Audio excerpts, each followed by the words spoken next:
Vous êtes bien dans le 64 minutes, votre grand rendez-vous de l'information sur TV5 Monde, la chaîne francophone mondiale.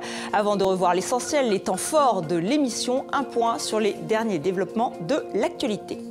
Nouvelle violence dans le nord du Nigeria. Damaturu a été prise d'assaut alors qu'un double attentat suicide a fait au moins 5 morts sur le marché de Maiduguri. Passation de pouvoir à Bruxelles, l'ancien Premier ministre polonais Donald Tusk devient président du Conseil européen. Il succède au Belge Herman Van Rompuy. La COP20 est officiellement ouverte à Lima au Pérou. 2 semaines de négociations sur le climat, une conférence de l'ONU qui doit ouvrir la voie à un accord en 2015 à Paris.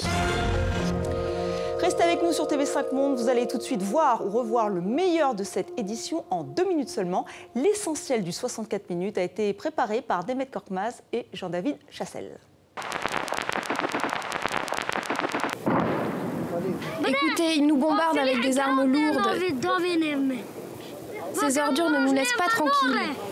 Les dizaines de raids aériens menés par la coalition contre le groupe EI depuis plus de 2 mois n'ont pas permis de desserrer les taux sur Kobané. Marrakech, Agadir, Ouarzazate, Guelmim, jamais le pays n'a connu une catastrophe naturelle d'une telle ampleur. 230 000 km² de zones inondées, c'est l'équivalent d'une fois et demie la surface d'un pays comme la Tunisie. Faire de cette langue si riche un levier extraordinaire pour avancer ensemble pour le développement de nos pays, des économies de nos pays, mettre à contribution nos réseaux, mettre ensemble tout ce que nous avons en partage, mais aussi tout ce que nous réalisons dans nos pays. Ces 5 joueurs de l'équipe des Saint-Louis Rams aux États-Unis, ils sont entrés sur le terrain les mains levées, un geste de solidarité qui fait suite au non-lieu dans l'affaire de la mort du jeune Mike Brown, abattu à Ferguson cet été par un policier. La Belgique est partagée en deux.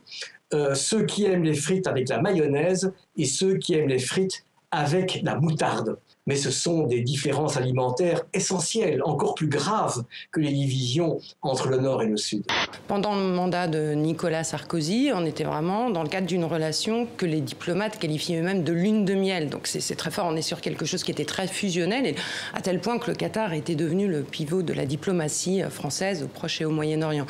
Depuis l'élection de François Hollande, les alliances diplomatiques françaises ont été redéployées. Paris s'est rapproché de l'Arabie Saoudite, des Émirats Arabes Unis, des pays du Maghreb. Le pire, c'est de parler de la jeunesse et de rien faire avec.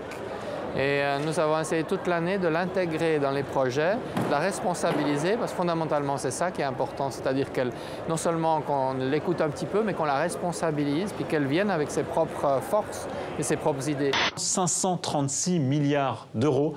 C'est ce que rapporterait l'industrie culturelle, ce qui représente 4,2% du PIB européen. Giuseppe Pennone, c'est un sculpteur de renom qui s'inscrit dans un mouvement artistique italien très ancien, qui est celui de l'arte povera, l'art pauvre, hein, pour traduire.